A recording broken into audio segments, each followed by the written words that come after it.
Stitching Kitchen. Today we're talking embroidery and specifically the French knot. I love the French knot because it is a really versatile stitch. It can pinpoint little areas, perfect for an eye on a creature, and I love the way it makes a lovely textured surface, particularly for curly hair, for instance. So it's one I use a lot in my textile art.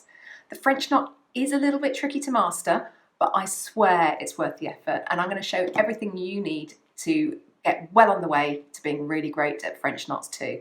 So let's get started. So I've got a length of stranded cotton which is about as long as my arm, which I've split in two, so I've got 3 strands here. I'm going to thread my needle, which is bound to be a complete disaster because I'm being filmed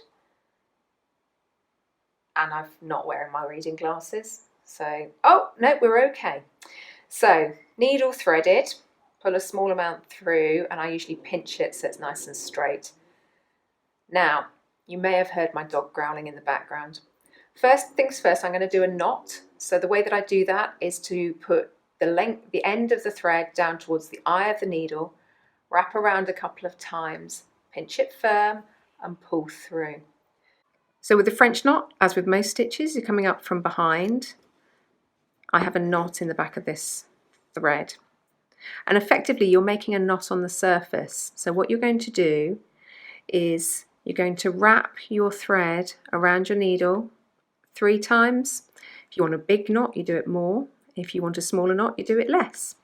And then you just bring that thread so it's taut and push the needle back through. And then just making sure that you have a little bit of tension on the thread, you will then form a lovely little French knot. So just to repeat that, you're going to come up from behind, pull through, wrap your thread 1, 2, 3 times, and then plunge your needle back in very close to where you came up. Keep that tension on the wrapped thread so that it doesn't unravel, and then you do sometimes need to give your needle a little bit of a tug or a twist to bring it back through, and there we have it. I'll do 1 or 2 more for luck. I do enjoy a French knot. I find them very therapeutic.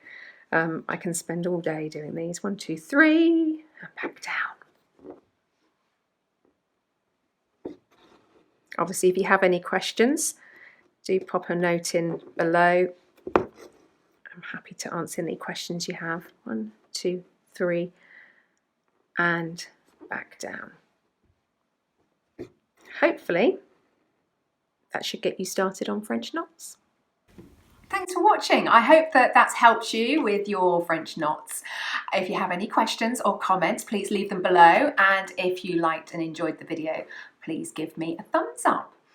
You can subscribe to the Stitching Kitchen channel. You can do that below. And if you hit the little bell, you'll hear exactly when the next video is dropped. Thanks for watching.